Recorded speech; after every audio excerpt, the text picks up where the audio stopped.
Hi, dear students, welcome back to Jamshir classes. I'm your faculty for accounting, Jamshir, Gem of Accounting. Okay, so നമ്മൾ ഇതിനു മുമ്പ് previous ലെക്ചറിൽ നമ്മൾ discuss ചെയ്തിട്ടുണ്ടായിരുന്നത് കുറച്ച് കോർപ്പറേറ്റ് അക്കൗണ്ടിങ്ങിന്റെ ഇൻട്രൊഡക്ഷനും തിയറീസും കാര്യങ്ങളൊക്കെ ആയിരുന്നു. നമ്മൾ ഈ ഒരു ലെക്ചറിൽ ഉദ്ദേശിക്കുന്നത് issue shares, forfeiture, right issue, bonus issue, certificate shares, ESOP, buy back, ഈ റിലേറ്റഡ് ആയിട്ടുള്ള എല്ലാ ജേർണൽ എൻട്രീസും മറ്റുള്ള തിയറീസും കൺസെപ്റ്റും കാര്യങ്ങളൊക്കെയാണ് ഈ ഒരു ലെക്ചറിലേക്ക് നമ്മൾ ഉദ്ദേശിക്കുന്ന ലിസ്റ്റുകൾ. ഓക്കെ, നമുക്ക് ആദ്യം പഠിക്കാം എന്താണ് ഷെയർസ്, എന്നിട്ട് ഷെയർസിൽ വരുന്ന അഡ്ജസ്റ്റ്മെന്റ്സ് കാര്യങ്ങളൊക്കെ അത് റിലേറ്റഡ് ആയിട്ടുള്ള ജേർണൽ എൻട്രീസിലേക്ക് പോവാം. Okay, come on. So concept of share and share capital. എന്തുകൊണ്ടാണ് ഈ ഒരു ഷെയർ അല്ലെങ്കിൽ ഷെയർ ക്യാപിറ്റൽ എന്നുള്ള ഒരു കാര്യങ്ങളൊക്കെ വന്നത് എന്നുള്ളതിന് കുറച്ചൊരു എക്സാമ്പിൾ ചുരുക്കി പറയുകയാണെങ്കിൽ, ഞാൻ നോർമലി പറയുന്ന ഒരു എക്സാമ്പിൾ ആണ് ഒരു ഇന്നോവോ കാർ എന്ന് വിചാരിക്കാം. സോ ഇന്നോവോ കാർ ഉണ്ടാക്കാനുള്ള കോസ്റ്റ് 14 ലക്ഷമാണെന്ന് വിചാരിക്കാം. എനിക്ക് അറിയത്തില്ല പ്രോപ്പറായിട്ട്, ബട്ട് സ്റ്റിൽ നമുക്കൊരു എക്സാമ്പിൾ എന്നുള്ളതിൽ 14 ലക്ഷമായിട്ട് എടുക്കാം. സോ ഈ 14 ലക്ഷം രൂപയാണ് ഒരു ഇന്നോവ കാർ ഉണ്ടാക്കാൻ വേണ്ടിയിട്ടുള്ള എമൗണ്ട്. ഓക്കെ, നമ്മൾ കഴിഞ്ഞ വർഷം നമ്മൾ റിസർച്ച് ചെയ്യുകയാണെങ്കിൽ ഓൾമോസ്റ്റ് 36,000 88,000 90,000 സംതിങ് ഇന്നോവ കാർ എന്ത് ചെയ്തിട്ടുണ്ട്, സെയിൽ ചെയ്തിട്ടുണ്ട്.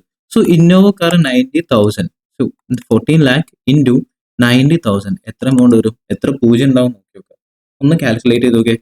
ചിലപ്പോൾ കാൽക്കുലേറ്ററിന് ഡിജിറ്റൽ പിടിക്കണം എന്നില്ല. സോ അത്രയും നമ്പർ ഓഫ് ഇന്നോവ കാർ ഉണ്ടാക്കാൻ വേണ്ടി, മാനുഫാക്ചർ ചെയ്യാൻ വേണ്ടി നമുക്ക് ആവശ്യമായിട്ടുള്ള എമൗണ്ട് അത്രയും ഹ്യൂജ് ആണ്. ഹ്യൂജ് എമൗണ്ട് ആയിരിക്കും വരാം. സോ നമുക്ക് നോക്കി നോക്കാം എത്രയാണ് തൽക്കാലത്തേക്ക്. ജസ്റ്റ് കാൽക്കുലേറ്ററിൽ നോക്കി നോക്കാം. 14 ലക്ഷമാണ് ഒരു കാർ ഉണ്ടാക്കാനുള്ള കോസ്റ്റ് എങ്കിൽ ഇൻറ്റു 90,000 നമ്പർ ഓഫ് കാറ് കഴിഞ്ഞ വർഷം സെയിൽ ചെയ്തിട്ടുണ്ട്.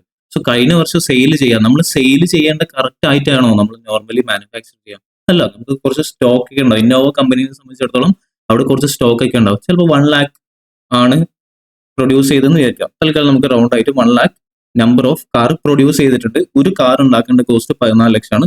മൊത്തം എത്ര വന്നു എണ്ണി നോക്കിയേ. 1, 10, 100, 1000, 15 ലക്ഷം, 10 ലക്ഷം, 1 കോടി, 10 കോടി, 100 കോടി, 1000 കോടി, 10,000 കോടി.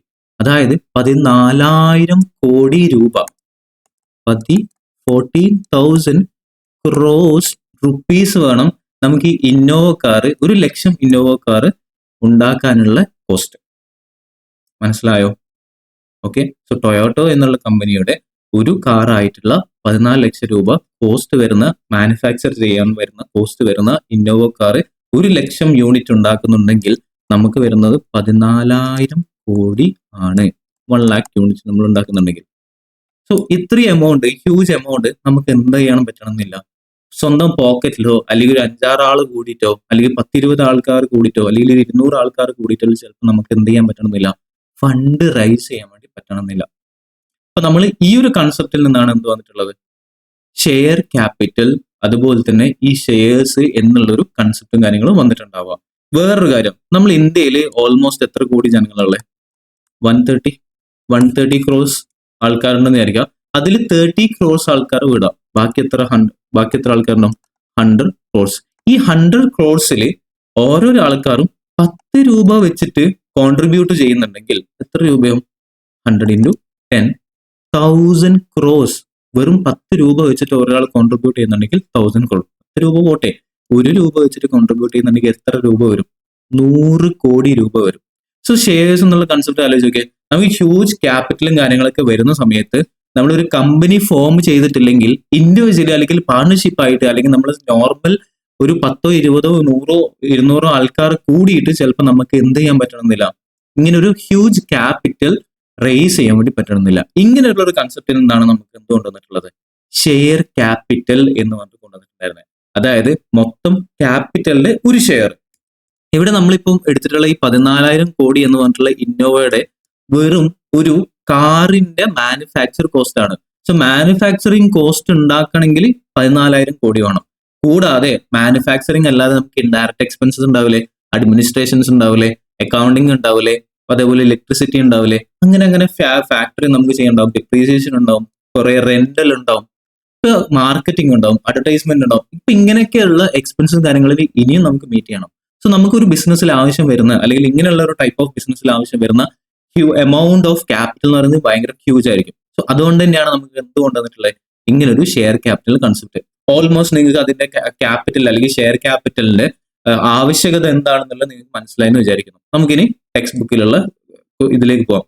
So share concept of shares, അതുപോലെ share capital. The total capital of the company is split into small equal parts. So നമുക്ക് ഇവിടെ ആവശ്യമുള്ള ക്യാപിറ്റൽ എന്ന് പറയുന്നത് 14,000 കോടിയാന്ന് വിചാരിക്കുക. ഈ 14,000 കോടി നമ്മൾ എന്ത് ചെയ്യുന്നു, സ്പ്ലിറ്റ് ചെയ്യുന്നു 100 രൂപ വെച്ചിട്ട്. സോ 100 രൂപ വെച്ച് നമ്മൾ സ്പ്ലിറ്റ് ചെയ്യുകയാണെങ്കിൽ എന്ത് വരും, 140 കോടി. സോ 140 കോടി ആൾക്കാർ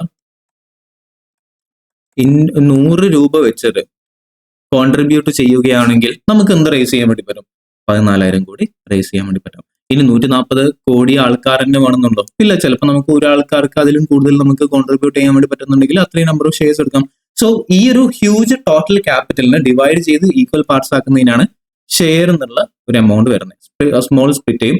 ആ സ്മോൾ സ്പ്ലിറ്റിനെ each part therefore represent a share of ownership of the company.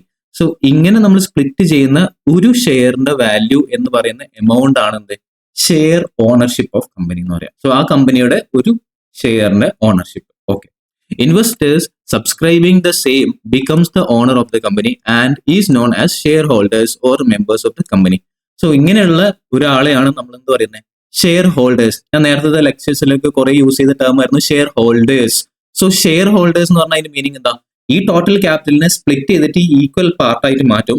ആ ഈക്വൽ പാർട്ട് ഹോൾഡ് ചെയ്യുന്ന ഒരു മെമ്പറിനും പറയുന്ന പേരാണെന്ത്, ഷെയർ ഹോൾഡേഴ്സ്. ഷെയർ ഹോൾഡ് ചെയ്യുന്ന ആളായതുകൊണ്ട് share holders or members of the company, അല്ലെങ്കിൽ കമ്പനിയുടെ മെമ്പർ എന്ന് അറിയപ്പെടും. Okay, each such part of capital is sold in form of security or instrument known as share. ഈ സ്മോൾ പാർട്ട് നമ്മുടെ കയ്യിലുള്ള ആ ഒരു ക്യാപിറ്റലിനെ പറയുന്ന പേരാണ് ഷെയർ. ഷെയർ എന്ന് പറഞ്ഞിട്ട് എനിക്ക് എന്ത് ചെയ്യാം, അതൊരു സെക്യൂരിറ്റി ആയിട്ട് സെയിൽ ചെയ്യാം, അല്ലെങ്കിൽ ട്രാൻസ്ഫർ ചെയ്യാം, ഒരു ഇൻസ്ട്രുമെന്റ് ആയിട്ട് ഷെയർ ട്രാൻസ്ഫർ ചെയ്യാം. And capital procured in the process is called share capital. So അങ്ങനെ നമ്മൾ ഈക്വൽ പാർട്സ് ആക്കിയിട്ടുള്ള ക്യാപിറ്റൽ നമ്മൾ സെയിൽ ചെയ്യാൻ വേണ്ടി ഇഷ്യൂ ചെയ്ത് കൊടുക്കുന്ന ആ ഒരു സ്മോൾ പാർട്ടിനെ പറയുന്ന പേരാണെന്ത്, ഷെയർ ക്യാപിറ്റൽ. സോ നിങ്ങൾക്ക് ഷെയർ എന്താണെന്ന് മനസ്സിലായി, ഷെയർ ക്യാപിറ്റൽ എന്താണെന്ന് മനസ്സിലായി. Thus shares refers to a financial instrument that is issued by the company to its owners. So shares എന്ന് പറഞ്ഞാൽ ഓണറിന് ഇഷ്യൂ ചെയ്യുന്ന ഒരു ഇൻസ്ട്രുമെന്റ് ആണ്, സെക്യൂരിറ്റി ആണ് ഷെയർസ്. ഷെയർ ക്യാപിറ്റൽ എന്ന് വെച്ചാൽ എന്താണ്, ആ ഇൻസ്ട്രുമെന്റിൽ നിന്നും നമ്മൾ കമ്പനി ഒരു എമൗണ്ട് റേസ് ചെയ്യുന്നുണ്ടെങ്കിൽ ആ റേസ് ചെയ്യുന്ന ക്യാപിറ്റലിന്റെ പേരാണ് share capital. Okay, as per section 2 clause 84 of the act, share means a share in the share capital of a company and includes stocks. So stock അതുപോലെ തന്നെ ഷെയറിനെ നമ്മൾ ഷെയർസ് എന്നാണ് നമ്മൾ ഈ ഒരു സെക്ഷനിൽ പറയാം. സ്റ്റോക്ക് എന്ന് വെച്ചാൽ എന്താ, nothing but aggregate of fully paid share which is legally കൺസോൾട്ടേറ്റഡ്. Stock എന്ന് പറഞ്ഞാൽ പ്രത്യേകിച്ച് എക്സ്ട്രാ മീനിങ് ഒന്നുമില്ല. എന്താണ്, നമ്മൾ കയ്യിൽ 10 ഷെയർസ് ഉണ്ടെന്ന് വിചാരിക്കാം, അതുപോലെ തന്നെ 100 ഷെയർസ് ഉണ്ട്, അതുപോലെ തന്നെ വേറെ 120 ഷെയർസ് ഉണ്ട്. സോ 10, 100, 120 ഈ 3 ഷെയർസ് ഉണ്ടല്ലോ. ഈ 3 ഷെയർസിനെ നമ്മൾ കൺസോൾട്ടേറ്റ് ചെയ്യുന്നുണ്ടെങ്കിൽ 100ഉം 120, 130, 230. ഈ 230 പറയുന്ന പേരാണെന്ത്, സ്റ്റോക്ക്. ഓക്കെ, സോ ഈ 230 സ്റ്റോക്ക് എന്ന് പറയുന്നത്. സോ സ്റ്റോക്ക് എന്ന് വെച്ചാൽ എന്താണ്, ഈ ഷെയറിനെ കൺസോൾട്ടേറ്റ് ചെയ്യുന്നതിനാണ് എന്ത് പറയുന്നത്, സ്റ്റോക്ക്. നിങ്ങൾ പറയല്ലേ സ്റ്റോക്ക് ട്രേഡിംഗ് എന്നൊക്കെ കേട്ടിട്ടില്ലേ, അതാണ് സ്റ്റോക്ക്. ഓക്കെ അല്ലേ? സോ ഷെയർസ് എന്താണെന്ന് മനസ്സിലായി, എന്തിനാണ് ഷെയർസ് കൺസെപ്റ്റ് എന്ന് മനസ്സിലായി, ഷെയർ ക്യാപിറ്റൽ എന്നുള്ളതിന്റെ പ്രോപ്പർ മീനിങ് എന്താണെന്ന് മനസ്സിലായി. ഇനി ഷെയർസിന്റെ ഫീച്ചേഴ്സ് ഉണ്ട്. ഈ ഫീച്ചേഴ്സ് ഞാൻ കൂടുതൽ ഡീറ്റെയിൽ ആയിട്ട് പോകുന്നില്ല, നിങ്ങൾക്ക് അറിയുന്ന കാര്യങ്ങളാണ്. അതുകൊണ്ട് തന്നെ ജസ്റ്റ് എന്താണോ ആ ഒരു പോയിന്റ് അത് വായിച്ചു പോവാം. സോ ഷെയർസിന്റെ പ്രത്യേകതകൾ എന്തെല്ലാം, it's A small unit of ownership. നമ്മുടെ ഓണർഷിപ്പ് റെപ്രസെന്റ് ചെയ്യുന്ന ഒരു സ്മോൾ യൂണിറ്റ് ആണെന്ത്, ഷെയർസ് എന്ന് പറയുന്നത്. Okay, done. രണ്ടാമത്തത്, ഓരോ ഷെയറിനും ഒരു സ്പെസിഫിക് വാല്യൂ ഉണ്ടാവും. ഫോർ എക്സാമ്പിൾ, ഒരു ഷെയറിന്റെ റിലയൻസിന്റെ വാല്യൂ എന്ന് പറയുന്നത് 1200 ആണെങ്കിൽ ആ ഷെയറിന്റെ വാല്യൂ 1200. ഓക്കെ, സോ ആ ഒരു വാല്യൂ നമ്മുടെ ക്യാപിറ്റലിനെ റെപ്രസെന്റ് ചെയ്യുന്നുണ്ടാവും. പിന്നെ ഓരോ ഷെയർസും നമ്മൾ ഡിവൈഡ് ചെയ്തിട്ട് കൊണ്ടുവരുന്ന ഒരു പോയിന്റ് ഉണ്ടാവും. ഫോർ എക്സാമ്പിൾ, നേരത്തെ പറഞ്ഞതുപോലെ, അല്ലെങ്കിൽ വേറൊരു എക്സാമ്പിൾ, നമുക്ക് 1 lakh rupees റൈസ് ചെയ്യണം എന്ന് വിചാരിക്കാം, ഡിവൈഡഡ് ബൈ 1000 ചെയ്തെന്ന് വിചാരിക്കാം. ഇതിന്റെ ഒരു ഷെയറിന്റെ വാല്യൂ എത്രയായിരിക്കും? 100 rupees. ഈ 100 rupees എന്ന് പറയുന്ന ഈ ഒരു എമൗണ്ടിന് പറയുന്ന പേരാണെന്ത്? Face value or nominal value. Okay, so ഈ ഒരു ചെറിയ പോർഷൻ ആയിട്ടുള്ള ഒരു ഷെയറിന്റെ വാല്യൂവിനെ റെപ്രസെന്റ് ചെയ്യുന്ന എമൗണ്ടിന്റെ പേരാണ് ഫേസ് വാല്യൂ അല്ലെങ്കിൽ നോമിനൽ വാല്യൂ. Okay, done. അതാണ് നെക്സ്റ്റ് പോയിന്റ് ഫീച്ചറിൽ പറയുന്നത്. സോ ആ ഒരു വാല്യൂ, ഒരു സ്പെസിഫിക് വാല്യൂ ഉണ്ടാവും, സ്പെസിഫിക് വാല്യൂന്ന് പറയുന്ന പേരാണ് ഫേസ് വാല്യൂ അല്ലെങ്കിൽ nominal value. Done. Shares of a specific series must be the same face value. So നമ്മൾ പറയുന്ന ഓരോ ഷെയറിന്റെ വാല്യൂ സെയിം ഫേസ് വാല്യൂലായിരിക്കും റെപ്രസെന്റ് ചെയ്യുന്നുണ്ടാവുക. സോ ഒരു ഷെയറിന്റെ വാല്യൂ 100, 2 ഷെയറിന്റെ വാല്യൂ 200, 3 ഷെയറിന്റെ വാല്യൂ 300. സോ ഒരു ഷെയറിന്റെ വാല്യൂ 100 ആയിരിക്കും. ആ ഒരു മോഡലായിരിക്കും പോവാം. ഓക്കെ, ഷെയർസ് എന്ന് പറയുന്നത് എന്താണ് actually? It represents a partial ownership of share capital of company. ഒരു കമ്പനിയുടെ ഷെയർ ക്യാപിറ്റലിലെ പാർഷ്യൽ എമൗണ്ട് ആണ് എന്ത്? Share capital. Okay, shares are transferable. Shares നമുക്ക് എന്ത് ചെയ്യാം? ട്രാൻസ്ഫറബിൾ ആണ്. അതുപോലെ തന്നെ it ensures perpetual succession of the company. നമ്മൾ വൺസ് ഒരു ഷെയർസ് ഇഷ്യൂ ചെയ്ത് നമ്മൾ പർച്ചേസ് ചെയ്ത കമ്പനിയുടെ സക്സഷനെ അത് ബാധിക്കും. സക്സഷൻ, പെർപച്വൽ സക്സഷൻ എന്ന് വെച്ചാൽ എന്താ? നമ്മൾ കണ്ടിന്യൂസ് ആയിട്ട് കമ്പനി ജീവിച്ചു പോവുക എന്നാണ് പറയുന്നത്. സോ ഷെയർസ് ഒരു പ്രാവശ്യം ഇഷ്യൂ ചെയ്ത് ഷെയർസ് പിന്നെ അവിടെ ചത്തുപോവുകയും ചെയ്യില്ല. ഷെയർസ് നമുക്ക് ഇങ്ങനെ ട്രാൻസ്ഫർ ചെയ്ത് പോകും. ഓണർഷിപ്പ് മാറാം, മെമ്പേഴ്സ് മാറാം, പക്ഷെ എന്താവില്ല? കമ്പനി മാറില്ല. Next, each share has A distinct number. ഓരോ ഷെയർസിനും അതിൻ്റെതായ ഒരു നമ്പേഴ്സ് ഉണ്ടാവും. 1 ഷെയർ, 2 ഷെയർ, 100 ഷെയർ, 1000 ഷെയർസ്, അങ്ങനെയായിരിക്കും നമ്മൾ നോർമലി നമ്പേഴ്സ് ഓഫ് ഷെയർസ് പോവുക. ഇത്ര ഫീച്ചേഴ്സേ ഉള്ളൂ. ഇതിൽ നിന്ന് ക്വസ്റ്റ്യൻ വരും ചെയ്യില്ല, പക്ഷെ നമുക്ക് ഷെയർസ് എന്താണെന്ന് കുറച്ചുകൂടി ഡീറ്റെയിൽ ആയിട്ട് പറയാൻ വേണ്ടി മാത്രം. Okay, done. Next, types of shares. നമ്മുടെ കയ്യിലുള്ള ടൈപ്സ് ഓഫ് ഷെയർസ് എന്ന് പറയുന്നത് ഏതൊക്കെയാണ്, എന്തൊക്കെ ടൈപ്സ് ഓഫ് ഷെയർസ് ഉണ്ട് എന്നുള്ളതാണ്. നമുക്ക് മെയിൻ ആയിട്ട് 2 ടൈപ്സ് ഓഫ് ഷെയർസ് ഉള്ളത്. ഒന്ന് equity shares, 2 preference shares. Equity shares, preference shares. അതിൽ ഇക്വിറ്റി ഷെയർസ് അവിടെ നിൽക്കട്ടെ. ഇക്വിറ്റി ഷെയർസിന്റെ ടൈപ്സ് നമുക്ക് താഴെ പറയാം. പ്രിഫറൻസ് ഷെയർസിന്റെ ടൈപ്സ് നമുക്ക് ഇവിടെ ഡിസ്കസ് ചെയ്യാം. ഇത് സിമ്പിൾ ആണ്, നിങ്ങൾ കേട്ടിട്ടുള്ള ടേംസും ആയിരിക്കും. ഒന്ന്, ഈ പ്രിഫറൻസ് ഷെയർസിനെ നമുക്ക് കാറ്റഗറൈസ് ചെയ്യാൻ വേണ്ടിയിട്ട് 1, 2, 3, 4, 5 5 കാറ്റഗറീസ് ആണുള്ളത്. ഒന്ന്, ബേസ്ഡ് ഓൺ റിഡീമബിലിറ്റി. റിഡീംഡ് കോഡ് എന്നൊക്കെ വെച്ചാൽ എന്താ? നമ്മൾ ചില ആപ്പിലെ കാര്യങ്ങളൊക്കെ കാണുന്നില്ലേ, നമുക്കൊരു എമൗണ്ട് ഉണ്ടാവും, ആ എമൗണ്ട് നമുക്ക് റിഡീം ചെയ്യാം എന്ന് വെച്ചാൽ എന്താ? Redeem, cancellation. സോ ആ ഒരു ക്യാൻസലേഷൻ വിഡ്രോ ചെയ്യുന്ന ബേസ് ചെയ്തിട്ട് നമുക്ക് 2 ടൈപ്സ് ഓഫ് പ്രിഫറൻസ് ഷെയർസ് ഉണ്ടാവും. ഏതൊക്കെയായിരിക്കും? ഒന്ന് റിഡീമബിൾ, 2 ഇറഡീമബിൾ. അതായത് ക്യാൻസൽ ചെയ്യാൻ വേണ്ടി പറ്റുന്നത്, 2 ക്യാൻസൽ ചെയ്യാൻ പറ്റാത്തത്. 2 types of preference shares. Next, based on conversion rate. നമുക്ക് ഈ പ്രിഫറൻസ് ഷെയർസിനെ ഇക്വിറ്റി ഷെയർസ് ആയിട്ട് കൺവേർട്ട് ചെയ്യാനുള്ള ഒരു റൈറ്റ് കൊടുക്കും. സോ അങ്ങനെയുള്ള കൺവേർഷൻ റേറ്റിന് ബേസ് ചെയ്തിട്ട് നമുക്ക് 2 ടൈപ്സ് ഉണ്ടാവും. എന്താ? ഒന്ന് convertible debentures, convertible preference shares. 2 non convertible preference shares. എന്ന് വെച്ചാൽ എന്താ? നമുക്ക് ഇക്വിറ്റി ഷെയർസ് ആയിട്ട് കൺവേർട്ട് ചെയ്യാൻ പറ്റുന്ന ടൈപ്സ് ഓഫ് പ്രിഫറൻസ് ഷെയർസ് ഉണ്ടാവും. നോൺ കൺവേർട്ടബിൾ എന്ന് പറഞ്ഞാൽ അങ്ങനെ നമുക്ക് കൺവേർട്ട് ചെയ്യാൻ വേണ്ടി പറ്റത്തില്ല. Next, nature of dividend. Preference shares നമ്മുടെ ഡിവിഡൻഡിനെ ബേസ് ചെയ്തിട്ടുള്ള കാറ്റഗറീസ് ഉണ്ട്. എന്താണ് ഡിവിഡൻഡ് ആക്ച്വലി? ഈ ഡിവിഡൻഡ് എന്ന് പറയുന്ന എമൗണ്ട് എന്ന് പറഞ്ഞാൽ നമ്മുടെ ഷെയർ ക്യാപിറ്റലിനെ അല്ലെങ്കിൽ പ്രിഫറൻസ് ഷെയർ ക്യാപിറ്റലിനെ പ്രിഫറൻസ് ഷെയർസിന്റെ മുകളിൽ നമുക്ക് റിട്ടേൺ ആയിട്ട് അങ്ങോട്ട് നമ്മൾ മെമ്പേഴ്സിന് കൊടുക്കുന്ന എമൗണ്ടിന്റെ പേരാണ് dividend. Dividend is A part of profit. So profit ആണ് നമ്മൾ എന്ത് ചെയ്യുന്നത്? ഡിവിഡൻഡ് ആയിട്ട് കൊടുക്കുക. ഇൻട്രസ്റ്റ് അല്ല. ലോൺ വാങ്ങുന്നുണ്ടെങ്കിലോ അല്ലെങ്കിൽ ഡിബഞ്ചേഴ്സ് വാങ്ങുന്നുണ്ടെങ്കിലായിരിക്കും നമുക്ക് ഇൻട്രസ്റ്റ് കൊടുക്കുക. പക്ഷെ പ്രിഫറൻസ് ഷെയർസിനും ഇക്വിറ്റി ഷെയർസിനും നമ്മൾ കൊടുക്കുന്നത് എന്തായിരിക്കും? ഡിവിഡൻഡ് ആയിരിക്കും. സോ ഡിവിഡൻഡിന്റെ ബേസ് ചെയ്തിട്ട് നമ്മൾ ഫിക്സ്ഡ് റേറ്റ് ഡിവിഡൻഡ് എന്ന് പറയും. 2 ഇൻക്രീസിങ് റേറ്റ് ഡിവിഡൻഡ്. സോ ഒന്നുകിൽ പ്രിഫറൻസ് ഷെയർസ് നമ്മൾ 10% എപ്പോഴും ഫിക്സ്ഡ് ആയിട്ട്, പ്രോഫിറ്റ് കൂടിയാലും ശരി കുറഞ്ഞാലും ശരി, നമ്മൾ എന്ത് ചെയ്യും? 10% കൊടുക്കും എന്ന് പറയും. അല്ലെങ്കിൽ നമ്മൾ ഇൻക്രീസിങ് റേറ്റിൽ കൊടുക്കും. ഫസ്റ്റ് 10 ആയിരിക്കും, പിന്നെ 15 ആവും, പിന്നെ പ്രോഫിറ്റിനനുസരിച്ച് ചിലപ്പോൾ നമ്മൾ കൂട്ടി കൊടുക്കുമായിരിക്കാം. അതാണ് 2 types of preference shares categories on the based on nature of dividend. ഡിവിഡൻഡിനെ ബേസ് ചെയ്തിട്ട് നമ്മൾ കാൽക്കുലേറ്റ് ചെയ്യുന്നത്. പിന്നെ next, based on accumulation of dividend. ഇത് ഡിവിഡൻഡിനെ ബേസ് ചെയ്തിട്ട് ഇവിടെ പറയുന്നത് വെച്ചാൽ അക്യുമുലേഷൻ എന്ന് വെച്ചാൽ എന്താ? സമ്മറി അല്ലെങ്കിൽ കൂട്ടുക. സോ ഡിവിഡൻഡിനെ അക്യുമുലേറ്റ് ചെയ്യുക, കൂട്ടി കൊടുക്കുക.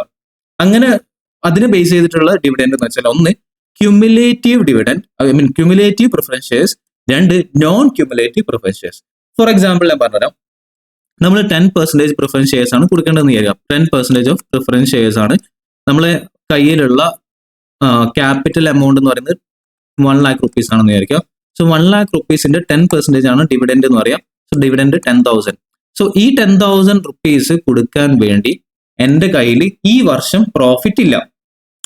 Dividend always calculated on capital amount. So capital amount മോളായിരിക്കും നമ്മൾ എന്ത് ചെയ്യുക, ഡിവിഡൻഡ് കാൽക്കുലേറ്റ് ചെയ്യുക. എന്റെ ക്യാപിറ്റൽ എമൗണ്ട് ഇവിടെ 1 lakh ആണ്, ഞാൻ ഡിവിഡൻഡ് കാൽക്കുലേറ്റ് ചെയ്തു, 10,000 rupees വന്നു.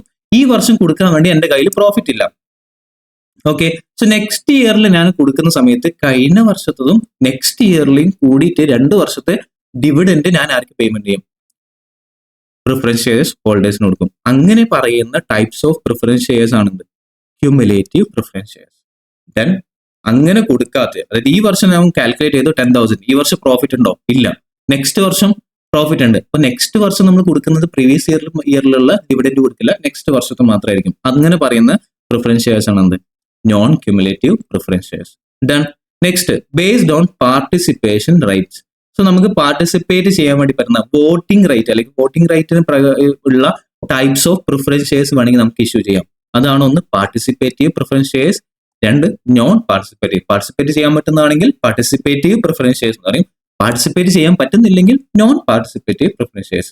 ഇതിനെല്ലാം ഉപരി what is the main difference between equity shares and preference shares? Huge difference ഉണ്ട്. എന്താ അറിയോ? പ്രിഫറൻസസ്, അതാണ് ഡിഫറൻസ്. സോ പ്രിഫറൻസ് എന്ന് വെച്ചാൽ എന്താ? കൺസിഡറേഷൻ. സോ നമ്മുടെ പ്രിഫറൻസ് ഷെയർ ഹോൾഡർ ആണെങ്കിൽ ആ ഒരു പ്രിഫറൻസ് ഷെയർ ഹോൾഡറിന് ഒരു സ്പെഷ്യൽ കൺസിഡറേഷൻ, ഒരു സ്പെഷ്യൽ പ്രിഫറൻസ് കൊടുക്കും. ഫോർ എക്സാമ്പിൾ, കമ്പനി പൂട്ടി പോവാന്ന് വിചാരിക്കുക. കമ്പനി പൂട്ടുന്ന സമയത്ത് ഫസ്റ്റ് പ്രിഫറൻസ് ആർക്ക് കൊടുക്കും? പ്രിഫറൻസ് ഷെയർസ് ഹോൾഡേഴ്സിന് കൊടുക്കും. നെക്സ്റ്റ് മാത്രമേ ആർക്ക് കൊടുക്കുള്ളൂ? ഇക്വിറ്റി ഷെയർ ഹോൾഡേഴ്സിന്. സോ ഇക്വിറ്റി ഷെയർ ഹോൾഡേഴ്സിന് പൈസ ബാക്കി എന്തെങ്കിലും മാത്രമേ കിട്ടത്തുള്ളൂ. പക്ഷെ പ്രിഫറൻസ് ഷെയർ ഹോൾഡേഴ്സിന് അങ്ങനെയല്ല, അവർക്ക് ആദ്യം പൈസ ഉണ്ടാക്കി കൊടുക്കണം, എന്നിട്ട് മാത്രമേ ആർക്ക് വരുള്ളൂ? ഇക്വിറ്റി ഷെയർസിന് കൊടുക്കുള്ളൂ. സോ ഇതാണ് മെയിൻ ഡിഫറൻസ്. ഓക്കെ അല്ലേ? So types of differences of types of preference shares നമ്മൾ ഡിസ്കസ് ചെയ്തു. ഇനി പ്രിഫറൻസ് ഷെയർസിന്റെ ജനറൽ എൻട്രീസ് നമുക്ക് നെക്സ്റ്റ് യൂണിറ്റ്സിൽ മറ്റൊക്കെ പഠിക്കേണ്ടത്, അവിടെ നിൽക്കട്ടെ. ഇനി നമുക്ക് ഷെയർസിലേക്ക് തന്നെ തിരിച്ചു വരാം. ഇതൊക്കെ നിങ്ങൾ വായിച്ചു പോയാൽ മതി. ഞാനിപ്പം ഡിസ്കസ് ചെയ്ത കാര്യങ്ങളൊക്കെ ഇവിടെ വന്നിട്ടുണ്ട്.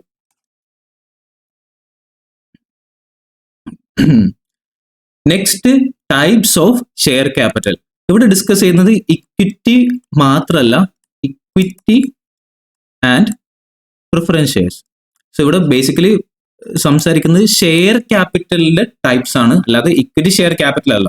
ഇക്വിറ്റി ഷെയർ ക്യാപിറ്റൽ ഇവിടെ വരും, പ്രിഫറൻസ് ഷെയർ ക്യാപിറ്റൽ വരും. ചുരുക്കി പറയുന്നത് ഷെയറിന്റെ ക്യാപിറ്റൽ, അതിന്റെ ഡിഫറെന്റ് ടൈപ്സ് ഓഫ് കാര്യങ്ങളാണ് ഇവിടെ പറയുന്നത്. ഒന്നാമത്തത് നോമിനൽ. നോമിനൽ നിങ്ങൾ കേട്ടിട്ടില്ലെങ്കിലും ഇത് ചിലപ്പോൾ കേട്ടിട്ടുണ്ടാവും. എന്താ അറിയോ? Authorised capital. കേട്ടിട്ടുണ്ടോ ഓതറൈസ്ഡ് ക്യാപിറ്റൽ? എന്താണ് authorised capital? It's a maximum amount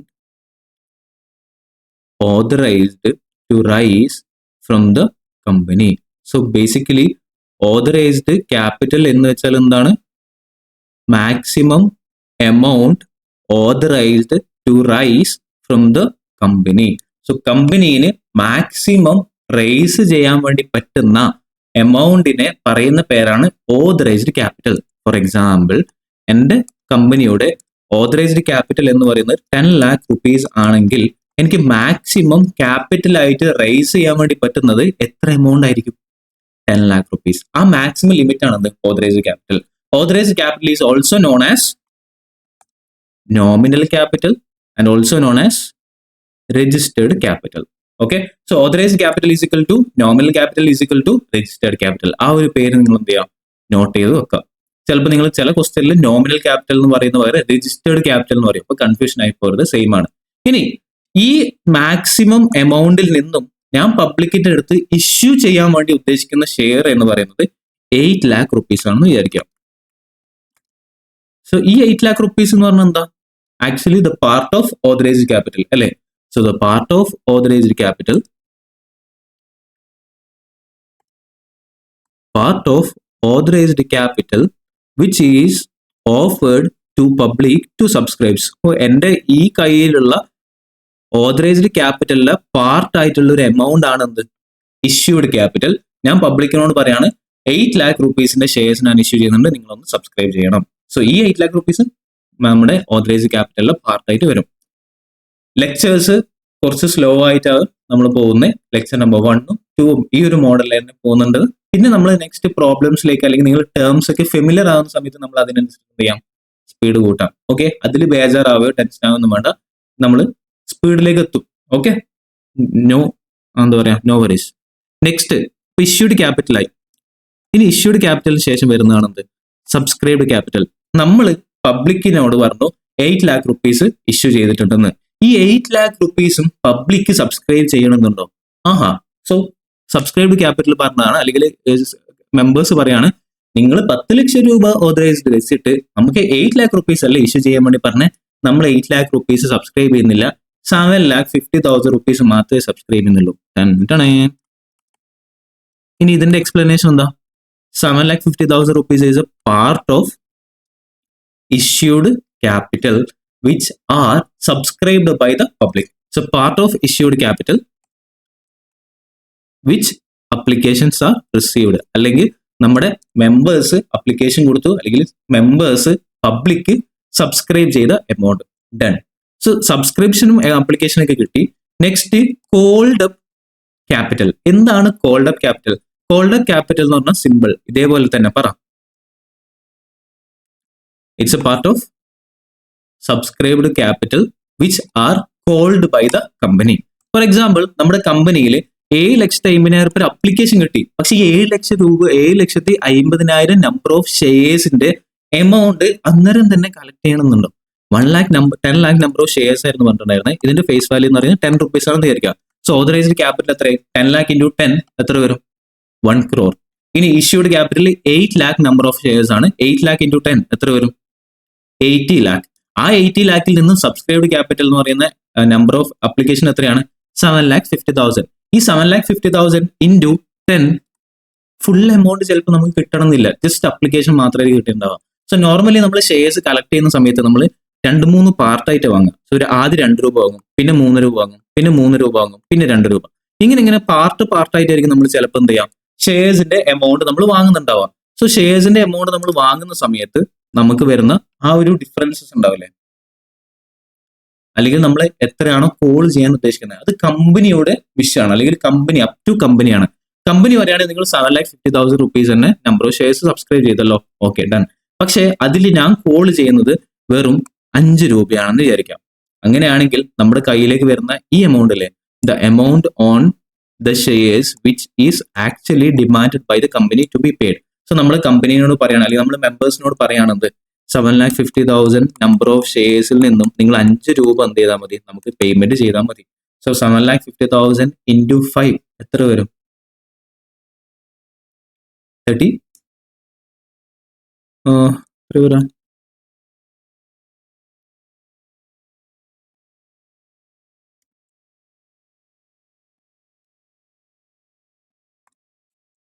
7,50,000 into confusion ആവുന്നടാ, അതുകൊണ്ടാ 37,50,000.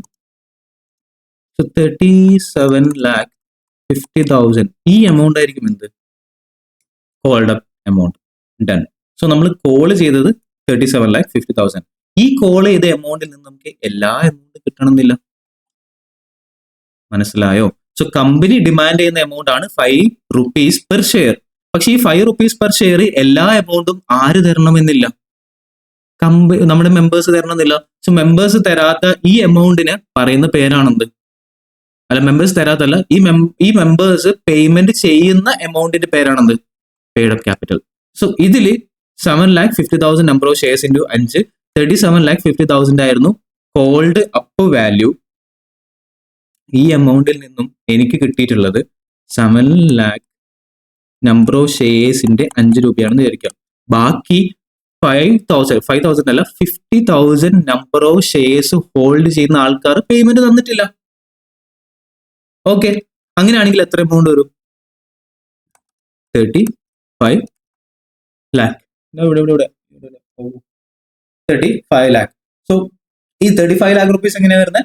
7 lakh ഇൻറ്റു 5 35 lakh. ഇത്രയും എമൗണ്ട് ആണ് നമുക്ക് വരുന്നത്. ഈ എമൗണ്ടിനെ പറയുന്ന പേരാണെന്ത്? Paid up capital. ഓക്കെ അല്ലേ? Next, paid part of called up capital. So paid up capital എന്ന് പറയുന്നത് എന്താണ്? Part of called up capital. Called up ക്യാപിറ്റലിന്റെ പാർട്ടായിട്ട് വരുന്നതാണ്. Okay, which is offered and is actually paid by the members. നമ്മൾ call ചെയ്തിട്ടുള്ള എമൗണ്ടിൽ നിന്ന് എത്ര എമൗണ്ട് ആണ് ആക്ച്വലി പേയ്മെന്റ് ചെയ്തിട്ടുള്ളത്, അതാണ് എന്ത്? Paid up capital. Unpaid amount is known as calls in arrears. ഇവിടെ നമ്മൾ എക്സ്ട്രാ വേറൊരു ടേം പഠിക്കുകയാണ്, എന്ത്? Calls in arrears. എന്താണ് calls in arrears? Paid up capital അല്ലാതെ വരുന്ന ബാക്കിയുള്ള എമൗണ്ടിനെ പറയുന്ന പേരാണ് കോൾസ് ഇൻ അരിയേഴ്സ്. അങ്ങനെയാണെങ്കിൽ ഈ സിറ്റുവേഷനിൽ നമ്മുടെ ഈ ഒരു ക്വസ്റ്റ്യനിൽ എത്രയാണ് കോൾസ് ഇൻ അരിയേഴ്സ് ആയിട്ട് വരാം? 37,50,000 ആയിരുന്നു നമ്മൾ കോൾ ചെയ്തത്, 35 lakh ആയിരുന്നു കിട്ടിയത്. അങ്ങനെയാണെങ്കിൽ calls in arrears will be എത്ര വരും? 2,50,000. സോ ഈ 2,50,000 rupees is known as calls in arrears. അതായത് നമുക്ക് കിട്ടാത്ത എമൗണ്ട്. ഇനി വേറൊരു കാര്യം, the amount paid in advance is called calls in advance. For example, നമ്മളെ 7 lakh ആൾക്കാർ 5 rupees വെച്ചു. നമ്മൾ എത്രയാണ് ഇതുവരെ കോൾ ചെയ്തിട്ടുള്ള എമൗണ്ട്? 5 rupees ആയിരുന്നു. എത്രയാണ് പേയ്മെന്റ് ചെയ്യേണ്ടത്? 5 rupees ആയിരുന്നു. പക്ഷേ ഇനി ഈ പേയ്മെന്റ് ചെയ്ത ആൾക്കാർ 7 lakh ഇൻറ്റു 10 rupees അടിച്ചെന്ന് വിചാരിക്കാം. 5 rupees മാത്രമാണ് കോൾ ചെയ്തത്, പക്ഷെ പെയ്ഡ് അപ്പ് എമൗണ്ട് എത്രയാ? 10. അപ്പൊ ബാക്കി വരുന്ന എക്സ്ട്രാ 5 rupees എന്ന് പറയുന്നത് എന്തായിരിക്കും? അഡ്വാൻസ് ആയിട്ട് കിട്ടി. സോ ഈ അഡ്വാൻസ് ആയിട്ട് കിട്ടിയ എമൗണ്ടിനെ പറയുന്ന പേരാണെന്ത്? Calls in advance. Done. Next, reserved capital. Reserved capital എന്ന് പറഞ്ഞാൽ nothing but portion of uncalled capital of a company that is called up for the payment only in the event of liquidation of the company. So uncalled ആയിട്ടുള്ള amount ആണെന്ത്? Reserved capital. For example, നമ്മൾ ഇവിടെ പറഞ്ഞിട്ടുള്ള called up ആയിട്ടുള്ള value എത്രയാ? 7,50,000 into 5 ആയിരുന്നു call ചെയ്തിട്ടുണ്ടായിരുന്നേ. ബാക്കി എത്ര എമൗണ്ട് ഉള്ളത്? 5 rupees ഉണ്ടല്ലോ. മൊത്തം 10 അല്ലേ? മൊത്തം 10ൽ നിന്നും നമ്മൾ എത്ര എമൗണ്ട് വിളിച്ചിട്ടുള്ളൂ? 5 മാത്രമാണ് വിളിച്ചിട്ടുള്ളത്. ഇനി ബാക്കി എത്ര എമൗണ്ട് ബാക്കിയുണ്ട്? ഫേസ് വാല്യൂല് 5 rupees ഉണ്ട്. So 5 rupees into 7,50,000, the remaining uncalled capital. ഈ uncalled capital will be called up എപ്പം മാത്രം? In the event of liquidation. Company പൂട്ടാൻ പോകുന്ന സമയത്ത് മാത്രമാണ് ഇങ്ങനൊരു എമൗണ്ട് കൊണ്ടുവരാൻ വേണ്ടി പറയുന്നത് എങ്കിൽ അങ്ങനെ പറയുന്ന ആ ഒരു എമൗണ്ടിനെ പറയുന്ന പേരാണെന്ത്? Registered capital. ഓക്കെ ആണോ? സെറ്റ് അല്ലേ? So types of shares okay അല്ലേ? Simple, humble. ഓക്കെ, ഏതൊക്കെയുള്ളത്? ഒന്ന് നോമിനൽ ക്യാപിറ്റൽ, അല്ലെങ്കിൽ ഓതറൈസ്ഡ് ക്യാപിറ്റൽ, അല്ലെങ്കിൽ രജിസ്റ്റേർഡ് ക്യാപിറ്റൽ. ഇത് രജിസ്റ്റേർഡ് ക്യാപിറ്റൽ ആണ്. ലാസ്റ്റത്തത് റിസർവ്ഡ് ആണ് കേട്ടോ, കൺഫ്യൂഷൻ ആവല്ലേ. സോ ഒന്നാമത് ഓതറൈസ്ഡ് ക്യാപിറ്റൽ. ഓതറൈസ്ഡ് ക്യാപിറ്റൽ ആണ് maximum amount of shares can be raise from the public. അതിനുശേഷം നമ്മൾ ഇഷ്യൂ ചെയ്യുന്നു. പബ്ലിക്കിനോട് പേയ്മെന്റ് ചെയ്യാൻ വേണ്ടി നമ്മൾ ഇഷ്യൂ ചെയ്യുന്ന നമ്പർ ഓഫ് ഷെയർസിന്റെ പേരാണ് ഇഷ്യൂഡ് ക്യാപിറ്റൽ. നെക്സ്റ്റ്, അടുത്തത് സബ്സ്ക്രൈബ്ഡ് ക്യാപിറ്റൽ. പബ്ലിക്കിനോട് നമ്മൾ ഇഷ്യൂ ചെയ്യാൻ വേണ്ടി പറഞ്ഞു, പക്ഷെ എത്രയാണ് നമുക്ക് എമൗണ്ട് കിട്ടുന്നത്? അതാണ് എന്ത്? Subscribed capital. Next, called up capital എന്ന് പറഞ്ഞാലോ, നമ്മൾ കമ്പനിയോട് കോൾ ചെയ്തു, പക്ഷെ കിട്ടിയ എമൗണ്ട് എത്രയാണോ ആ കമ്പനി എത്രയാണോ കോൾ ചെയ്യുന്നത് അല്ലെങ്കിൽ എത്രയാണോ ഡിമാൻഡ് ചെയ്യുന്നത്, ആ ഡിമാൻഡ് ചെയ്യുന്ന എമൗണ്ട് ആണ് എന്ത്? Called up capital. ഈ കോൾഡ് അപ്പ് ക്യാപിറ്റലിൽ നിന്നും നമ്മുടെ കമ്പനിയിലേക്ക് എമൗണ്ട് അടക്കുന്ന എത്ര എമൗണ്ട് ആണോ ആ എമൗണ്ടിന് പറയുന്ന പേരാണ് പെയ്ഡ് അപ്പ് ക്യാപിറ്റൽ. പിന്നെ റിസർവ്ഡ് ക്യാപിറ്റൽ എന്ന് പറഞ്ഞാൽ എന്താ? നമ്മുടെ അൺകോൾഡ് ആയിട്ടുള്ള, കോൾഡ് അപ്പ് ചെയ്യാത്ത എമൗണ്ടിന്റെ ബാക്കി portion, that will be called up in the event of liquidation. ലിക്വിഡേഷന്റെ സമയത്ത് മാത്രമായിരിക്കും എന്ത് ചെയ്യാം? അങ്ങനെ ഒരു എമൗണ്ട് കോൾ ചെയ്യാം. ഓക്കെ അല്ലേ? പെയ്ഡ് ക്യാപിറ്റൽ നമ്മൾ അഡീഷണൽ ആയിട്ട് 2 ടേം പറഞ്ഞു. ഒന്ന് കോൾസ് ഇൻ അരിയേഴ്സ് ആണ്, 2 നമ്മൾ കോൾസ് ഇൻ അഡ്വാൻസ് ആണ്. സോ കോൾസ് ഇൻ അരിയേഴ്സ് എന്ന് പറഞ്ഞാൽ എന്താണ്? നമ്മുടെ കമ്പനീസിന് പേയ്മെന്റ് കോൾ ചെയ്തു, പക്ഷേ കിട്ടിയ എമൗണ്ട് കുറവായി പോയി. ആ കുറവായിട്ടുള്ള അല്ലെങ്കിൽ കിട്ടാത്ത എമൗണ്ടിന് പറയുന്ന പേരാണ് calls in arrears. Calls in advance എന്ന് വെച്ചാൽ എന്താണ്? നമ്മുടെ കയ്യിൽ വന്നിട്ടുള്ള എക്സ്ട്രാ അഡ്വാൻസ് ആയിട്ട് കിട്ടിയിട്ടുള്ള ഷെയറിന്റെ വാല്യൂ ആണെന്ത്? Calls in advance. Okay, done. Next, ഭ്രാന്ത് പിടിക്കുന്നുണ്ടോ? ഒന്നുകൊണ്ട് പഠിക്കണ്ട മക്കളെ, എല്ലാം ശരിയായിക്കോളും. ഈ ടേംസിലെ ചില ആൾക്കാർക്ക് ഓൾറെഡി അറിയുന്നതായിരിക്കും, ചില ആൾക്കാർക്ക് തീരെ അറിയത്തുണ്ടാവില്ല. മാത്രമല്ല നിങ്ങൾക്ക് അത് എന്താ ഇനി അറിയുന്നുണ്ടെങ്കിൽ തന്നെ പ്രോപ്പർ അതിന് മീനിങ്സ് എന്താണെന്ന് നിങ്ങൾക്ക് അറിയില്ലായിരിക്കാം. അതുകൊണ്ടാണ് ഞാൻ ഈ ഒരു മോഡൽ എക്സ്പ്ലെയിൻ ചെയ്യുന്നത്. നിങ്ങൾക്ക് ഓക്കെ ആണെങ്കിൽ ഓക്കെ, ഓക്കെ അല്ലെങ്കിൽ ഓക്കെ അല്ല, ഈ ഒരു കാര്യം കേട്ടാൽ ഓക്കെ ആയിരിക്കും. ഇനി next different types of issues. So നമ്മൾ ഷെയർഡ് ടൈപ്സ് പറഞ്ഞു, അത് റേസ്ഡ്, കോൾഡ് അപ്പ്, അങ്ങനെയൊക്കെ പറഞ്ഞ്. ഇനി നമ്മൾ ഡിസ്കസ് ചെയ്യുന്ന ഷെയർ ഇഷ്യൂ കുറെ ടൈപ്സ് ഉണ്ട്. നമ്മൾ നേരത്തെ പറഞ്ഞായിരുന്നു പബ്ലിക് കമ്പനി, പ്രൈവറ്റ് കമ്പനി, അങ്ങനെയൊക്കെ കുറെ കമ്പനീസ് ഉണ്ടല്ലോ. അതേപോലെ different types of share issue ഉണ്ട്. ഒന്ന് പബ്ലിക് ഇഷ്യൂ. പബ്ലിക് ഇഷ്യൂ എന്ന് വെച്ചാൽ എന്താ? പബ്ലിക്കിലേക്ക് എമൗണ്ട് സബ്സ്ക്രൈബ് ചെയ്യാൻ വേണ്ടി ഇഷ്യൂ ചെയ്യുന്നതാണ് പബ്ലിക് ഇഷ്യൂ, പബ്ലിക്കിൽ കൊടുക്കുന്നത്. Next private placement. Private placement എന്ന് പറഞ്ഞാൽ എന്താ? പബ്ലിക് ആയിട്ടുള്ള നമ്മൾ പ്രൈവറ്റ് ആയിട്ട് നമ്മുടെ കമ്പനീസിന് കൊടുക്കുന്ന, അല്ലെങ്കിൽ നമ്മുടെ കമ്പനീസിന്റെ ഉള്ളിലേക്കൂടെ നമ്മൾ കൊടുക്കുന്ന പ്ലേസ്മെന്റ് ഓഫ് ഇഷ്യൂ. മൂന്നാമത് റൈറ്റ് ഇഷ്യൂ. എന്താണ് റൈറ്റ് ഇഷ്യൂ? ഓൾറെഡി എക്സിസ്റ്റിംഗ് ആയിട്ടുള്ള ഷെയർ ഹോൾഡേഴ്സിന് കമ്പനി കൊടുക്കുന്ന ഒരു എക്സ്ട്രാ ബെനിഫിറ്റ് ആണ് റൈറ്റ് ഇഷ്യൂ. അതൊക്കെ നമുക്ക് ഡീറ്റെയിൽ ആയിട്ട് പഠിക്കാനുണ്ട്. Bonus issue. Bonus issue same, നമ്മളെ എക്സിസ്റ്റിംഗ് ആയിട്ടുള്ള ഷെയർ ഹോൾഡേഴ്സിന് നമ്മൾ ബോണസ് ആയിട്ട് എക്സ്ട്രാ, നമ്മൾ ബോണസ് സാലറി കേട്ടില്ലേ? ബോണസ് സാലറി എന്ന് വെച്ചാൽ എന്താ? ചില എക്സ്ട്രാ സാലറീസും കാര്യങ്ങളും കൊടുക്കുന്നതാണ്. സോ ബോണസ് ആയിട്ട് നമ്മൾ കൊടുക്കുന്നതാണ് എന്ത്? Bonus issue. Next offer for sale. എന്താണ് ഓഫർ ഫോർ സെയിൽ? അത് നമുക്ക് നോക്കാം. ആൻഡ് ഓഫർ ഫോർ സെയിൽ, അതായത് OFS എന്ന ടേംസ് യൂസ് ചെയ്യും സ്മോൾ ആയിട്ട്. നിങ്ങൾ എക്സാമിനേഷൻ ക്വസ്റ്റ്യനിൽ അഥവാ വരുന്നുണ്ടെങ്കിൽ OFS ഒന്ന് നോട്ട് ചെയ്ത്. ഓക്കെ, ഓഫർ ഫോർ സെയിൽ ആണ് OFS. is a mechanism that allows promoters to reduce their holdings in listed companies transparently. These shares sold by promoters are offered for sales directly to the public through a bidding process. For example, directors, Reliance Industries Limited. ഇതിന്റെ promoters ആയിട്ടുള്ള മുകേഷ് അംബാനിയുടെ കയ്യിൽ 1 lakh number of shares of Reliance hold ചെയ്യുന്നുണ്ടെന്ന് വിചാരിക്കാം. ഈ 1 lakh number of shares hold ചെയ്യുന്നുണ്ട് promoter ആണല്ലോ മുകേഷ് അംബാനി. മുകേഷ് അംബാനി വിചാരിക്കാണ് എനിക്ക് ഈ നമ്പർ ഓഫ് ഷെയർസ് വേണ്ട, ഞാൻ ഇത് പബ്ലിക്കിലേക്ക് ഇഷ്യൂ ചെയ്യണം എന്ന് വിചാരിച്ചിട്ട് പബ്ലിക്കിലേക്ക് സെയിൽ ചെയ്യുന്ന ആ പ്രോസസ്സിന്റെ പറയുന്ന പേരാണെന്ത്? OFS. So if Mukesh Ambani sales, the number of shares held by him is called offer for sale. അത്രയേ ഉള്ളൂ. Okay, done. ഇനി പബ്ലിക് ഇഷ്യൂ പറഞ്ഞു, പ്രൈവറ്റ് ഇഷ്യൂ പറഞ്ഞു. ഇതേപോലെ തന്നെ നമുക്ക് വേറെ വരുന്ന ടേം അല്ലെങ്കിൽ ഡിഫറെന്റ് ടൈപ്സ് ഓഫ് ഇഷ്യൂ ആണ്. പബ്ലിക് ഇഷ്യൂ എന്ന് നമ്മൾ പറഞ്ഞു എന്താ? പബ്ലിക്കിൽ സബ്സ്ക്രൈബ് ചെയ്യാൻ വേണ്ടി നമ്മൾ ഇഷ്യൂ ചെയ്യുന്നു. ഈ പബ്ലിക്കിൽ ഇഷ്യൂ ചെയ്യുന്ന ഷെയർസ് നമുക്ക് 2 ടൈപ്സിൽ ഇഷ്യൂ ചെയ്യാം. ഒന്ന് ഫിക്സ്ഡ് പ്രൈസ് മെത്തേഡായിട്ട് ചെയ്യാം, 2 ബുക്ക് ബിൽഡിംഗ് മെത്തേഡായി ചെയ്യാം. ഇതൊക്കെ നിങ്ങൾക്ക് examination point of view MCQ ആയിട്ടൊക്കെ വേണമെങ്കിൽ ചോദിക്കാം. പബ്ലിക് ഇഷ്യൂ ഓഫ് ഷെയർസ് എത്ര ടൈപ്സ് ആണ് എന്ന് ചോദിച്ചേക്കാം, ചോദിക്കുന്നതിന് തെറ്റൊന്നുമില്ല. നമുക്ക് ഷോർട്ട് നോട്ട് മറ്റൊക്കെ ആയിട്ട് 4 മാർക്കിനോ അല്ലെങ്കിൽ 2 മാർക്കിനൊക്കെ വേണമെങ്കിൽ ചെറിയ ക്വസ്റ്റൻ ഒക്കെ ആയിട്ട് ചോദിക്കാം. സോ ഇത് ഇമ്പോർട്ടന്റ് ആണ്. ഇതൊന്നും ആരും പഠിച്ചിട്ട് പോകാൻ ചാൻസ് ഒന്നുമില്ല കേട്ടോ.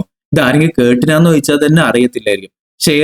ഷെയറിന്റെ ചാപ്റ്ററിൽ എന്താ അറിയാന്ന് ചോദിച്ചാൽ കുട്ടികൾ പറയുന്ന കാര്യമാണത് journal entry area. Share issue ചെയ്യുമ്പോൾ ജേണൽ എൻട്രി എന്താ? ഷെയർ എന്താ പറയാ, ബൈ ബാക്ക് ചെയ്യുമ്പോൾ അല്ലെങ്കിൽ ബോണസ് ഇഷ്യൂ ചെയ്യുമ്പോൾ, റൈറ്റ് ഇഷ്യൂ ചെയ്യുമ്പോൾ ജേണൽ എൻട്രീസ് അല്ലാതെ. പക്ഷെ ഇങ്ങനെയുള്ള ടേംസോ ഇതിന്റെയൊക്കെ പ്രോപ്പർ മീനിങ്ങോ കൺസെപ്റ്റോ കുട്ടികൾക്ക് അറിയത്തില്ല.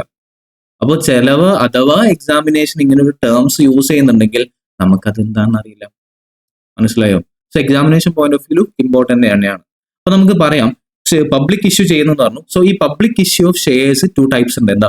ഒന്ന് ഫിക്സ്ഡ് പ്രൈസ് മെത്തേഡിൽ, 2 ബുക്ക് ബിൽഡിംഗ് മെത്തേഡ്. 2 മെത്തേഡ്സിലാണ് നമ്മൾ നോർമലി പബ്ലിക് ഇഷ്യൂസ് ചെയ്യുന്നത്. എന്തൊക്കെയാ? ഒന്ന് issued at a predetermined price. So ഒരു പ്രീ ഡിറ്റർമൈൻഡ് പ്രൈസ് ആയിട്ട് സെയിൽ ചെയ്യുന്ന ഷെയർസ് പബ്ലിക്കിൽ സെയിൽ ചെയ്യുന്നുണ്ടെങ്കിൽ, ഇഷ്യൂ ചെയ്യുന്നുണ്ടെങ്കിൽ അതിന് പറയുന്ന പേരാണ് എന്താ? ഒന്ന് fixed price method. Okay, the public made known about the price through prospectus and are requested to send applications for subscription of shares. നമ്മൾ സാധാരണ നിങ്ങൾ CMAയുടെ കോഴ്സ് പഠിക്കുന്ന സമയത്ത് അല്ലെങ്കിൽ നിങ്ങൾ രജിസ്റ്റർ ചെയ്യുമ്പോൾ നിങ്ങൾക്ക് ഒരു പ്രോസ്പെക്ടസ് കിട്ടിയിട്ടുണ്ടാവും. ഇനി കയ്യിൽ കിട്ടിയിട്ടില്ലെങ്കിൽ പോലും നിങ്ങൾ വെബ്സൈറ്റിൽ പോയാൽ പ്രോസ്പെക്ടസ് ഉണ്ടാവും. ഈ പ്രോസ്പെക്ടസിൽ എന്തൊക്കെ കാര്യങ്ങളായിരിക്കും ഇൻക്ലൂഡ് ചെയ്തിട്ടുണ്ടാവുക? നിങ്ങളുടെ ഫീസ് സ്ട്രക്ചർ, നിങ്ങളുടെ കോസ്റ്റ് സ്ട്രക്ചർ, നിങ്ങളുടെ CMAയിലുള്ള എക്സംഷൻ പേപ്പേഴ്സ് ഏതൊക്കെയാണ്, എന്തൊക്കെയാണ് നിങ്ങൾ പഠിക്കേണ്ടത്, സ്കിൽ ട്രെയിനിങ് പ്രോഗ്രാംസ് ഉണ്ട്, അതുപോലെ തന്നെ ആർട്ടിക്കിൾഷിപ്പ് ഉണ്ട്. ഇങ്ങനെ നിങ്ങൾ കോഴ്സുമായിട്ട് ബന്ധപ്പെട്ടുള്ള എല്ലാ ഡീറ്റെയിൽസും പ്രോസ്പെക്ടസിലുണ്ടാവും. ഇതേപോലെ തന്നെ കോഴ്സിലുള്ള പ്രോസ്പെക്ടസ് പോലെ തന്നെ ഷെയർസ് ഇഷ്യൂ ചെയ്യുന്ന സമയത്ത് ഒരു പ്രോസ്പെക്ടസ് ഉണ്ടാവും. അത് ചിലപ്പോൾ പബ്ലിക്കലി ഇഷ്യൂ ചെയ്യുന്ന ഓൺലൈൻ പ്ലാറ്റ്ഫോമിലായിരിക്കാം, അല്ലെങ്കിൽ നമുക്ക് ഇതേപോലെ ബുക്ക് കാര്യങ്ങളൊക്കെ ആയിട്ട് പ്രോസ്പെക്ടസ് ഉണ്ടാവും. ഈ പ്രോസ്പെക്ടസിൽ പ്രീ ഡിറ്റർമൈൻ ചെയ്തിട്ടുള്ള ഒരു ഫിക്സ്ഡ് എമൗണ്ട് ഉണ്ടാവും. ആ എമൗണ്ടിനായിരിക്കും നമ്മൾ പബ്ലിക് ഇഷ്യൂ ചെയ്യാം. The total proceeds can be collected either in lump sum or installment basis. So ഇങ്ങനെയുള്ള ഒരു പ്രീ ഡിറ്റർമൈൻഡ് ആയിട്ടുള്ള പ്രൈസസിൽ കളക്ട് ചെയ്യുന്ന ഇഷ്യൂ ചെയ്യുന്ന ഷെയർസിനെ പറയുന്ന പേരാണ് ഫിക്സ്ഡ് പ്രൈസ് മെത്തേഡ്. മനസ്സിലായോ? ഓക്കെ. ഇങ്ങനെ കളക്ട് ചെയ്യുന്ന ഫിക്സ്ഡ് പ്രൈസ് മെത്തേഡ് അല്ലെങ്കിൽ പ്രീ ഡിറ്റർമൈൻഡ് പ്രൈസ് രണ്ട് രീതിയിൽ കളക്ട് ചെയ്യാം. ഒന്ന് ലംസം മെത്തേഡ്, രണ്ട് ഇൻ ഇൻസ്റ്റാൾമെന്റ്. നമ്മൾ നേരത്തെ തൊട്ട് മുകളിൽ പറഞ്ഞിട്ടുണ്ടായിരുന്ന എക്സാമ്പിളിൽ 2 രൂപ, 3 രൂപ, 3 രൂപ, 2 രൂപ ഇങ്ങനെ നമ്മൾ പറഞ്ഞിട്ടുണ്ടായിരുന്ന ഈ ഒരു എമൗണ്ട് ഇൻസ്റ്റാൾമെന്റ് ബേസിസിലാണ്. ഇനി ഇങ്ങനെയല്ല, ഞാൻ പറയാണ് 10 രൂപ ഒറ്റയടിക്ക് തന്നോണം എന്ന് പറയുന്നത് ലംസം ബേസിസിലാണ്. പക്ഷെ ഇത് ഏത് എമൗണ്ടാ? Fixed determined price. ഡൺ. രണ്ട്, ബുക്ക് ബിൽഡിംഗ് മെത്തേഡ്. എന്താണ് book building method? Shares are not offered at any predetermined price. Oh my god. Predetermined പ്രൈസിലല്ല ഷെയർസ് ഇഷ്യൂ ചെയ്യുന്നത്. അങ്ങനെയാണെങ്കിൽ നമുക്ക് എങ്ങനെ അറിയാം ഒരു ഷെയറിന്റെ value? But the final share price is determined after collecting bids from the investors at various prices within a price band. Price band. So price band having a minimum price known as floor price and maximum price known as cap price. ഇവിടെ colour കൊടുത്തത് കാണാൻ വേണ്ടിട്ടാണ്. ഇപ്പൊ highlight ചെയ്ത colour പോലെ. Okay, നമ്മള് bid എടുക്കും. Bid എന്ന് വെച്ചാൽ എന്താ? ലേലം വിളി. ലേലം വിളിച്ചിട്ട് ഇൻവെസ്റ്റേഴ്സിന്റെ അടുത്ത് നിന്ന് നമ്മൾ എടുക്കുന്ന ഒരു പ്രൈസ് ഉണ്ടാവും. പക്ഷെ ഈ പ്രൈസ് തോന്നിയ റേറ്റ് ആയിരിക്കോ? അല്ല, അതിലൊരു മിനിമം ബിഡ് ഉണ്ടാവും, അതുപോലെ തന്നെ മാക്സിമം പ്രൈസ് ഉണ്ടാവും. സോ മിനിമം പ്രൈസിന്റെയും മാക്സിമം പ്രൈസിന്റെയും ഉള്ളിൽ വരുന്ന ബിഡ്സ് എടുത്തിട്ട് ഏറ്റവും കൂടുതൽ ആരാണോ വിളിക്കുന്നത് അവർക്ക് നമ്മൾ എന്ത് ചെയ്യും? ഷെയർസ് ഇഷ്യൂ ചെയ്യും. ആ ഇൻവെസ്റ്റേഴ്സിനെ നമ്മൾ സെലക്ട് ചെയ്യും. ഫോർ എക്സാമ്പിൾ, മിനിമം പ്രൈസ് 100 രൂപയാണെന്ന് വിചാരിക്കാം. സോ മിനിമം പ്രൈസ് 100 രൂപയാണെങ്കിൽ മാക്സിമം പ്രൈസ് ഒരു 250. സോ 100ന്റെയും 250ന്റെയും ഇടയിൽ വരുന്ന ഈ ഒരു എമൗണ്ട് ആയിരിക്കും നമ്മൾ എന്ത് ചെയ്യാം? ബിഡായിട്ട് സ്വീകരിക്കുക. ആ ബിഡിൽ നിന്ന് നമ്മൾ എന്ത് ചെയ്യാം? ഇൻവെസ്റ്റർ എടുക്കും. ഇനി ഈ മിനിമം എമൗണ്ടിന് പറയുന്ന പേരാണെന്ത്? Floor price. ഫ്ലോർ, താഴെയുള്ള പ്രൈസ്, അങ്ങനെ ആലോചിക്കുക. ഇനി ഏറ്റവും ടോപ്പിലുള്ള അല്ലെങ്കിൽ മാക്സിമം എമൗണ്ട് എത്രയാ? 250. ഈ 250ന് പറയുന്ന പേരാണെന്ത്? Cap price. അപ്പൊ ചുരുക്കി പറഞ്ഞ ബുക്ക് ബിൽഡിംഗ് മെത്തേഡ് എന്ന് വെച്ചാൽ എന്താണ്? ഫ്ലോർ പ്രൈസിനേക്കാളും ഫ്ലോർ പ്രൈസിനേക്കാൾ കൂടുതലും ക്യാപ് പ്രൈസിനേക്കാളും താഴെ, അല്ലെങ്കിൽ in between cap price and floor പ്രൈസിന്റെ ഇടയിൽ വരുന്ന പ്രൈസ് ബാൻഡിന്റെ ഉള്ളിലുള്ള ബിഡ്സ് ഇൻവെസ്റ്റേഴ്സിന്റെ അടുത്ത് നിന്ന് സ്വീകരിച്ചിട്ട് നമ്മൾ ഷെയർസ് ഇഷ്യൂ ചെയ്യുന്നുണ്ടെങ്കിൽ അതിന് പറയുന്ന ടേം ആണ്, അല്ലെങ്കിൽ പറയുന്ന മെത്തേഡാണ് book building method. Okay, done. The price at which the shares are ultimately allotted is called cut-off price. അതായത് 100 രൂപ മിനിമം, മാക്സിമം 250, അവസാനം നമ്മൾ കൊടുക്കുന്നത് 150. ഈ 150ന് പറയുന്ന പേരാണെന്ത്? Cut off price. The proceeds are normally collected on lump sum basis and accounted accordingly. Normally ഈ ഒരു മെത്തേഡിൽ, അതായത് ബുക്ക് ബിൽഡിംഗ് മെത്തേഡിൽ നമ്മൾ ഇഷ്യൂ ചെയ്യുന്ന ഷെയർസ് ലംസം ആയിട്ട് ടോട്ടൽ എത്ര എമൗണ്ട് ആണോ വിളിച്ചിട്ടുണ്ടായിരുന്നത് അത് അന്നേരം തന്നെ നമ്മൾ എന്ത് ചെയ്യും? വാങ്ങും. അല്ലാതെ ഇൻസ്റ്റാൾമെന്റ് ബേസിസിലല്ല നമ്മൾ ബുക്ക് ബിൽഡിംഗ് മെത്തേഡ് അക്കൗണ്ടിങ് ചെയ്യുന്നത്. Okay, so book building method എന്ന് പറഞ്ഞാൽ എന്താണ്? ഇവിടെ നമ്മൾ 3 ടേം അല്ലെങ്കിൽ ഒരു മീനിങ് പറഞ്ഞായിരുന്നു. എന്തൊക്കെയാ? 1 floor price, 2 cap price, 3 cutting price, cut off price. So 3 prices ഉണ്ട്. സോ ഫ്ലോർ പ്രൈസിനേക്കാളും കൂടുതലായിരിക്കും, ക്യാപ് പ്രൈസിനേക്കാളും താഴെയായിരിക്കും. അവസാനം നമ്മൾ ഇഷ്യൂ ചെയ്യുന്ന അല്ലെങ്കിൽ ഉറപ്പിക്കുന്ന പ്രൈസിന്റെ എമൗണ്ടിന്റെ പേരാണ് കട്ട് ഓഫ് പ്രൈസ്. സോ ഈ 3 പ്രൈസിന്റെ ഉള്ളിൽ വരുന്ന എമൗണ്ട് ആയിരിക്കും ബുക്ക് ബിൽഡിംഗ് മെത്തേഡ്. ഓക്കെ അല്ലേ? ദെൻ ഇതാണ് 2 ടൈപ്സ് ഓഫ് മെത്തേഡ്. ഇതോടുകൂടി നമ്മളെ ജേണൽ എൻട്രീസുമായിട്ട് ബന്ധപ്പെട്ട് അല്ലെങ്കിൽ നമ്മുടെ ഷെയർസിന്റെ ഇഷ്യൂ ആയിട്ട് ബന്ധപ്പെട്ടിട്ടുണ്ടായിരുന്നു കുറച്ച് തിയറീസും കൺസെപ്റ്റും കാര്യങ്ങളൊക്കെ കഴിഞ്ഞു. ഇനി നമുക്ക് ജേണൽ എൻട്രീസ് ആണ് ഡിസ്കസ് ചെയ്യാനുള്ളത്, ഷെയർസുമായിട്ട് ബന്ധപ്പെട്ടിട്ടുള്ളത്. ആ ഷെയർസുമായിട്ടുള്ള ജേണൽ എൻട്രീസും കാര്യങ്ങളും നമുക്ക് നെക്സ്റ്റ് ലെക്ചറിൽ ഡിസ്കസ് ചെയ്യാം. അതുപോലെ തന്നെ ഇനി അതുമായിട്ട് ബന്ധപ്പെട്ടുള്ള ചെറിയ ചെറിയ കൺസെപ്റ്റ്, ചെറിയ ചെറിയ തിയറീസും കാര്യങ്ങളൊക്കെ ആയിരിക്കും പോവുക. അല്ലാതെ മാക്സിമം തിയറീസ് ഒക്കെ ഫസ്റ്റ് ചാപ്റ്റർ റിലേറ്റഡ് ടു ഷെയർസിന്റെ ബന്ധപ്പെട്ടിട്ടുള്ള തിയറീസും അല്ലെങ്കിൽ നമുക്ക് അറിഞ്ഞിരിക്കേണ്ട ടേംസും കാര്യങ്ങളൊക്കെ കഴിഞ്ഞു. നമുക്ക് ജനറലിറ്റീസ് നെക്സ്റ്റ് ലെക്ചറിൽ ഡിസ്കസ് ചെയ്യാം. Okay, so all the very best. Video ഇഷ്ടപ്പെട്ടെങ്കിൽ ലൈക്ക് ചെയ്യുക, ഷെയർ ചെയ്യുക, സബ്സ്ക്രൈബ് ചെയ്യുക. അതുപോലെ തന്നെ ബെല്ലൈക്കണൊക്കെ ക്ലിക്ക് ചെയ്യുകയാണെങ്കിൽ എന്ത് ചെയ്യാം, നിങ്ങൾക്ക് കൂടുതൽ നോട്ടിഫിക്കേഷൻ കാര്യങ്ങൾ വരും. ഷെയർസിന് എല്ലാവരും പറയാം, നിങ്ങൾ ഷെയർ ചെയ്യാം മാക്സിമം ഫ്രണ്ട്സിനും മറ്റൊക്കെ. Okay, all the very best. Next ലെക്ചറിൽ കാണാം. ബൈ.